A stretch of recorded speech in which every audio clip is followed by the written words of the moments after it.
ஹே all Thursday lunch box menu என்னென்னு பார்க்கலாமா? Simple ரெசிபியாக ரசம் சாதம் பொட்டேட்டோ ஃப்ரையும் பண்ணிடலான்னு பிளான் பண்ணுங்க.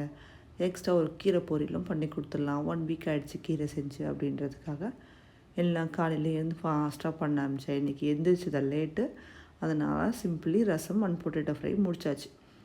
பொட்டேட்டோ ஃப்ரையில் அவள் பொட்டேட்டோ நூடுல்ஸ் மாதிரி வேணும்னு சொன்னான். அதனால் பொட்டேட்டோவை ஃப்ரெஞ்ச் ஃப்ரைஸ் மாதிரி கட் பண்ணிவிட்டு ஆல்ரெடி பாயில் பண்ணிவிட்டு சால்ட் போட்டு பாயில் பண்ணிவிட்டு அதை ஃபில்ட்ரு பண்ணி வச்சு அதை ஒரு கடுகு தாளிப்பு போட்டு light pinch of turmeric powder chilli powder போட்டு சாட்டே பண்ணிட்டா முடிஞ்சிச்சுங்க. பொட்டேட்டோ நூடுல்ஸ் ரெடி ஆகிடுச்சு. சரி, கீரை முருங்கைக்கீரையில் தண்ணி சேர்க்காமல் சேர்த்தோம்னா கசப்பு தெரியாது. தண்ணி சேர்க்காமல் அப்படியே வதக்கி வச்சுட்டு தேங்காய் போட்டோம்னா முருங்கைக்கீரை பொரியல் ரெடி ஆகிடுச்சு.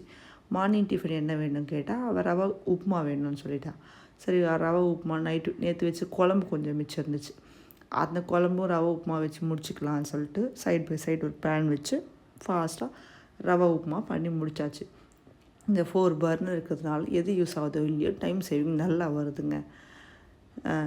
எந்த ஹஸ்பண்ட் உங்களுக்கு உடம்பு சரியில்லைனா கூட செய்ய மாட்டாங்க. கிச்சன் பக்கமே வராத ஆளுங்க. காலையில் ஸ்கூலுக்கு ரெடி ஆகணும், ஃபாஸ்ட்டாக கிளப்பி கூப்பிட்டுட்டு போனோன்னா ஃபஸ்ட்டாக பால் வைக்கிறது, குழந்தைக்கு ஹீட்டரில் தண்ணி போடுறது, இதெல்லாம் பண்ணுவாங்க. எங்கள் வீட்டில் அது நடக்கும்.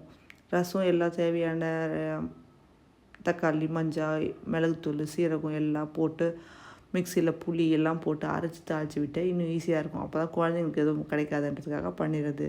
ஸ்நாக்ஸ்க்கு மக்கானா கேட்டிருந்தா கொஞ்சம் பட்டர் போட்டு இருக்கிற மக்கானாவை போட்டு பிஞ்ச் சால்ட் போட்டு ஸ்பூன் வச்சு அப்படியே சாட்டை மாதிரி லைட்டாக பண்ணிவிட்டு எடுத்துட்டா முடிஞ்சிச்சுங்க.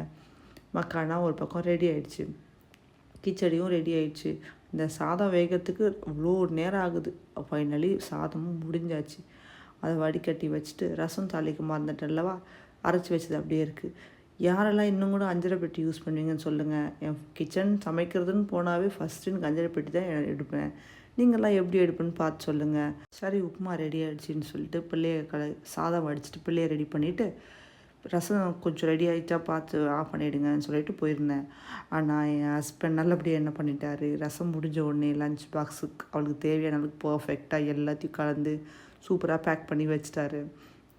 இதுக்கு என்னங்க, அப்புறமா உப்புமா ஓட்டிட்டு பாய் டாட்டா சொல்லி அனுப்பிச்சாச்சு.